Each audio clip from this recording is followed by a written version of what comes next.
आइए सुनते हैं आज की कथा। बहुत सुंदर कथा है। शिव जी की बोली कृष्णचंद्र भगवान की जय, उमापति महादेव की जय, वेदव्यास भगवान की जय। तो आइए सुनते हैं, बहुत सुंदर कथा है। एक बार ऐसा हुआ कि कुबेर भंडारी भगवान के पास आए और शिव जी को वंदन करके उन्होंने कहा, मेरे पास बहुत संपत्ति है, मुझे आपकी सेवा करनी है, मुझे कोई सेवा दीजिए, मुझे आपकी सेवा करनी है। शंकर भगवान ने कहा, यहाँ कोई सेवा नहीं है, मुझे किसी भी वस्तु की ज़रूरत नहीं है। सर्व वैष्णव के गुरु शिव हैं, सभी के सदगुरु शिव हैं। भागवत में अनेक बार शिव जी के लिए जगत गुरु का शब्द आया है। सर्व चराचर गुरु निर्वैरः शांत विग्रह। जगत में जितने भी धर्म संप्रदाय है सभी शिव जी से ही निकलते हैं। शिव जी सभी के सदगुरु हैं। तो शंकर भगवान ने कहा कि मेरी कोई सेवा नहीं है, मुझे कोई सेवा नहीं करानी है। वैष्णव उसको कहते हैं जो दूसरों को सेवा करता है, दूसरों का सेवा करता है, और मेरी कोई सेवा करे ऐसी मेरी इच्छा नहीं है। भोले बाबा कुबेर जी से कहते हैं, वह भक्ति क्या करेगा। सर्व वैष्णव जिसकी इच्छा है कि वह मेरा सेवा करे तो वह भक्ति क्या करेगा। शिव जी किसी से सेवा लेते नहीं हैं, जो सेवा देता है वही वैष्णव है, सेवा मांगता है वह वैष्णव नहीं है। शिव जी कहते हैं कि जो सेवा मांगता है वो वैष्णव नहीं है, जो सेवा देता है वो वैष्णव है। तो आपकी जो सेवा करेगा वह आपके पुण्यों को ले जाएगा। सेवा लेने की इच्छा नहीं रखनी चाहिए, दूसरे की सेवा करने की इच्छा रखनी चाहिए। शिव जी ने कहा कि मेरी सेवा कोई करे यह मुझे अच्छा नहीं लगता है, किसी भी वस्तु की मुझे ज़रूरत नहीं है।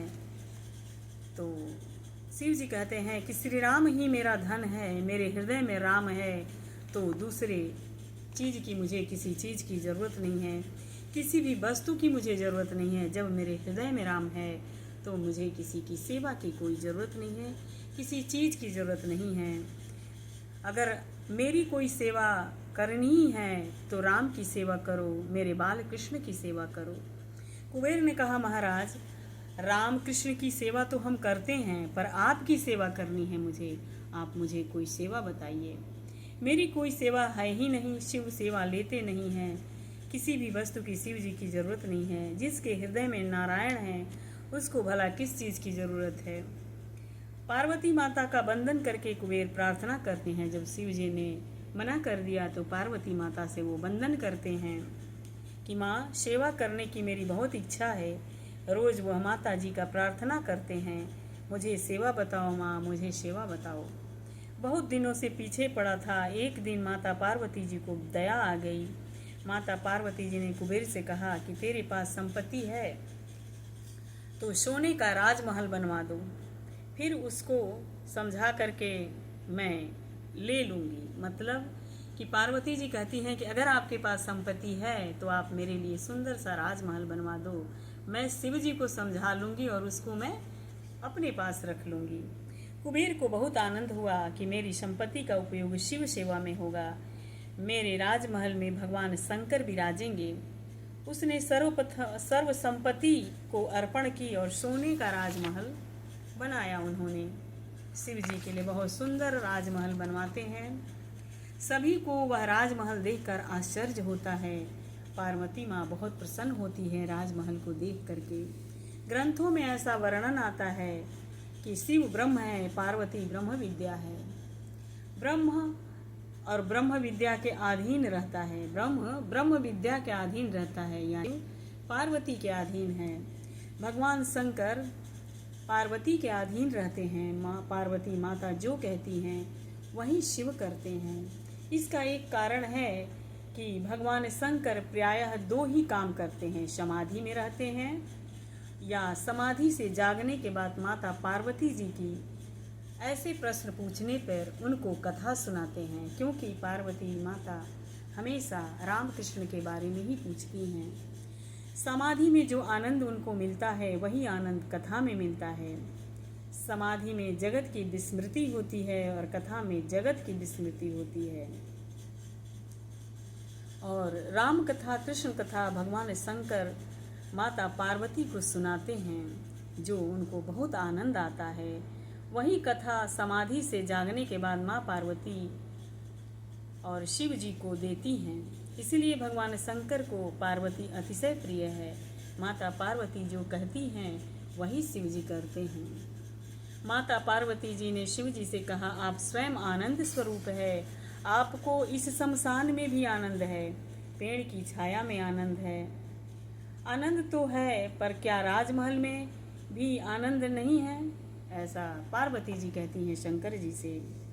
स्वयं आनंद स्वरूप हैं, उसने बहुत परिश्रम किया है। कुबेर के बारे में कहती हैं कि उसने बहुत परिश्रम किया है, कुबेर की बहुत भावना है, महीने 2 महीने आप उस राजमहल में रह लीजिएगा तो क्या हर्ज है। कुबेर की को मेहनत जो करके इतना सुंदर महल बनाया है, तो शिव जी को समझाती है कि ज़्यादा दिन नहीं तो महीने 2 महीने ही उस राजमहल में रह लीजिए।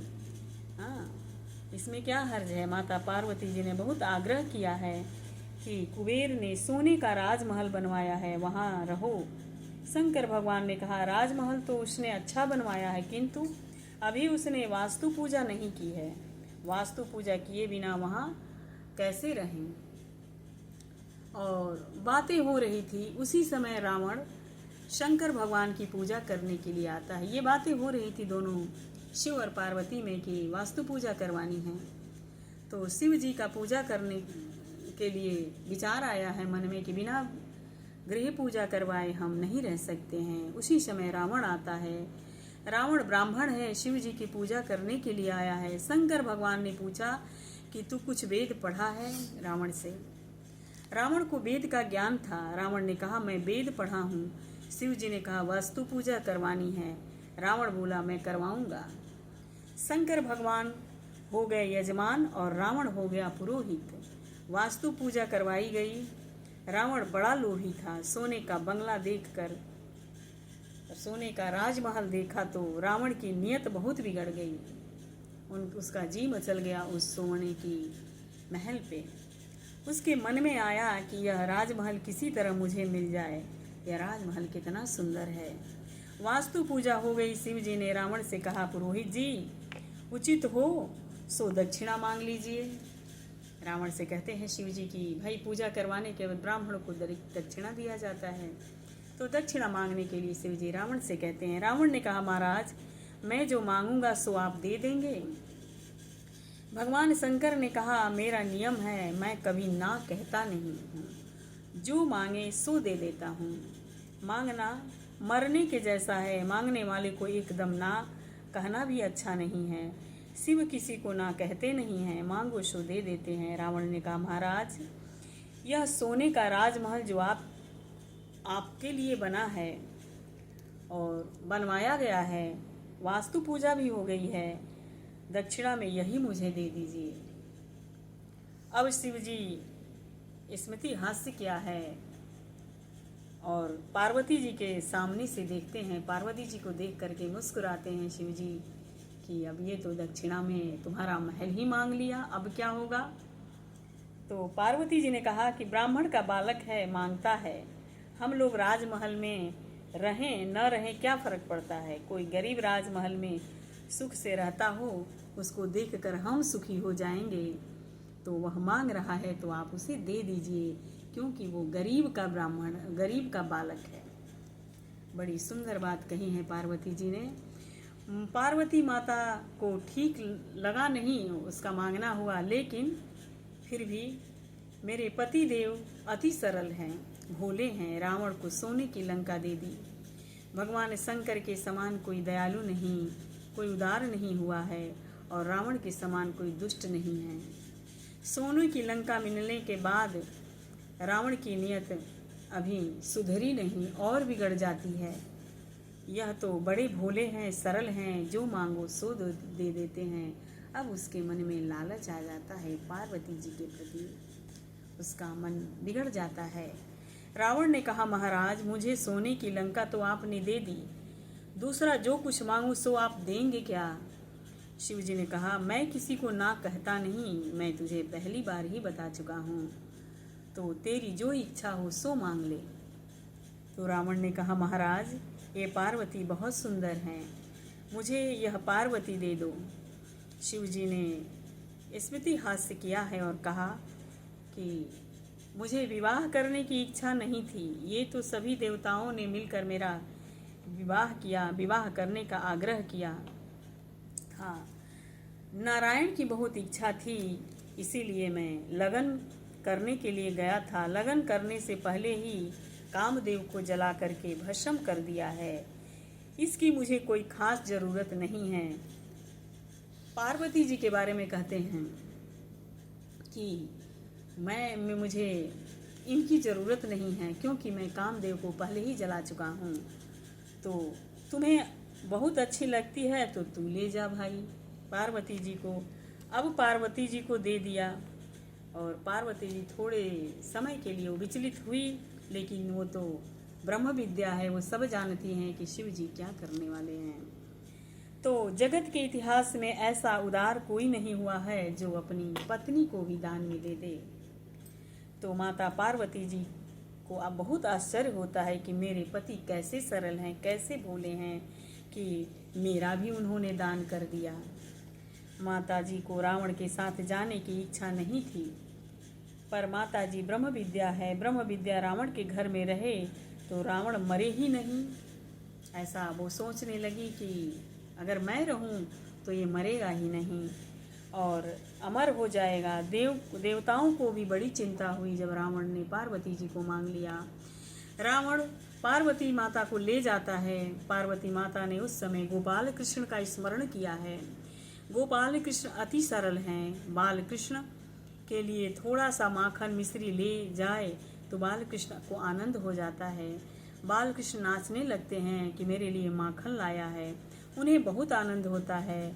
तो माता जी बाल कृष्ण को पुकारा है। जैसे भोले बाबा भोले हैं वैसे ही बाल कृष्ण भी बहुत भोले हैं, पर वो भोले तो हैं लेकिन कपट करने में बहुत होशियार हैं बाल कृष्ण। पार्वती माता ने गोपाल कृष्ण का स्मरण किया है, हे गोपाल मुझे रावण से छुड़ाओ, मुझे रावण से बचाओ। रावण पार्वती माता को ले जाता है। मार्ग में उसको एक ग्वाला मिलता है। ग्वाले के वेश में गोपाल कृष्ण आते हैं। ग्वाले ने रावण को बंधन किया है कि रावण बड़ा घमंडी है, जो अभिमानी है उसको मान दो, उसकी प्रशंसा मत करो। जो उसको मान दो, जो अभिमानी है उसको मान दो, उसकी प्रशंसा करो तो वह मूर्ख हो जाएगा। यानी अभिमानी आदमी को मान दो और प्रशंसा करो तो कुछ समय के लिए वो मूर्ख हो जाता है। रावण को मान दिया है, आप बड़े वीर हैं, आपके जैसा कोई वीर पुरुष नहीं हुआ है, कहीं आपकी हार हुई नहीं है, आप ये किसको ले जा रहे हैं। रावण ने कहा, शिव जी ने मुझे सोने की लंका दी है और ये पार्वती भी मुझे दी है, अब मुझे कोई मार नहीं सकता है, मैं अमर हो गया हूँ, ये पार्वती को लेकर के घर को जा रहा हूँ। तो अब ग्वाले ने हंस कर कहा। रावण ने पूछा, क्यों हंसते हो? तो ग्वाले ने कहा, यह पार्वती नहीं है, ऐसी तो पार्वती की दासी होती है। शिव जी ने तुम्हें बेवकूफ़ बना दिया है, पार्वती कैसे देंगे वो? पार्वती की दासी देकर आपको बहला दिया है। ये तो पार्वती की दासी है। माता पार्वती के श्री अंग से कमल के पुष्पों की खुशबू आती है, क्योंकि माँ पार्वती ब्रह्म विद्या है। माता पार्वती जी के अंग में मल नहीं है, हड्डी नहीं है, रुधिर नहीं है, मलमूत्र नहीं है, मांस नहीं है। पार्वती माता ब्रह्म विद्या है, वो आपको कैसे दे सकते हैं भोले बाबा? माता जी के श्री अंग से कमल के गंध आती है। तो अगर ऐसी बात है तो तुम परीक्षा कर लो। तो रावण महकता है तो उसे दुर्गंध आती है, क्योंकि कृष्ण भगवान ने अपनी माया फैला रखी है। तब रावण कहता है कि हाँ सचमुच सुगंध तो नहीं मगर दुर्गंध आ रहा है, कमल की गंध नहीं आ रहा है। तब ग्वाले ने कहा, तब तो यह पार्वती दासी ही है, माता जी को रावण के साथ जाने की इच्छा नहीं थी। माता पार्वती जी ने श्री अंग से दुर्गंध प्रकट किया है। रावण ने कहा कि सुवास तो नहीं आता, दुर्गंध आ रही है। ग्वाला वेशधारी बालकृष्ण ने कहा, छोड़ दो इसको, ये तो पार्वती की दासी है, इनको ले जाकर के आप क्या करोगे? हाँ, तुम्हें दासी देकर बहला दिए हैं भोले बाबा। मैंने सुना है कि पार्वती माता को शंकर जी ने पाताल लोक में रखा है। ये तो पार्वती की दासी देकर तुम्हें समझा दिया है कि तू इसे छोड़ दे। रावण मूर्ख बन गया और माता जी को छोड़ करके चला गया। दक्षिण भारत की यात्रा जिन वैष्णवों ने की है, उनको खबर है कि दक्षिण भारत में गोकर्ण महाबालेश्वर है। भगवान शंकर का वह आत्मस्वरूप है। दूसरे अन्य जो शिवलिंग है ज्योति स्वरूप है। भागवत के दसम स्कंद के उत्तरार्ध में वर्णन है कि बलराम जी महाराज तीर्थ यात्रा करने गए थे, तब दक्षिण भारत में गोकर्ण महाबालेश्वर का दर्शन करने के लिए भी गए थे। ऐसा भागवत में लिखा है। गोकर्ण महाबालेश्वर से 3-4 मील दूर द्वैपायनी जगदम्बा माँ पार्वती माता का मंदिर है। ऐसा वर्णन मिलता है कि इसी स्थान पर श्री कृष्ण ने रावण को धोखा दिया था और रावण का बुद्धि विभेद किया है। रावण माता जी को छोड़ करके चला गया था। तब भगवान श्री कृष्ण ने अपने हाथ से यहाँ माता जी की स्थापना की और माता जी की पूजा की है। माता जी ने बहुत आशीर्वाद दिया है बालकृष्ण को। शिव समान कोई उदार नहीं हुआ है और शिव समान ना ही कोई उदार होगा। दक्ष प्रजापति शिव को तत्व जानता नहीं है। दक्ष प्रजापति शिव तत्व को जानता नहीं है। भगवान शंकर के लिए खराब शब्द बोलता है और वह निंदा करता है। शिव जी का उसमें बड़ा ही कुभाव है, कोई भाव नहीं रखता है, इसलिए शिव जी का वो उसे श्राप लगा था। तो शिव निंदा करने वाले का भी कभी मुख भी नहीं देखना चाहिए, ऐसे भागवत कथा कहती है। जो शिव निंदा करता है उसका कभी मुख भी नहीं देखना चाहिए। ये बहुत सुंदर कथा है। मेरी वाणी से कुछ शब्द गलत निकले हो तो क्षमा कीजिएगा, क्योंकि मैं कोई कथावाचक नहीं हूँ। बस मुझे पढ़ना अच्छा लगता है, पढ़ती हूँ तो मैं एक वीडियो बना के डाल देती हूँ। कृपया एक बार सुनिएगा, हम जरूर, बहुत सुंदर कथा है। बोले कृष्णचंद्र भगवान की जय, काशी विश्वनाथ की जय।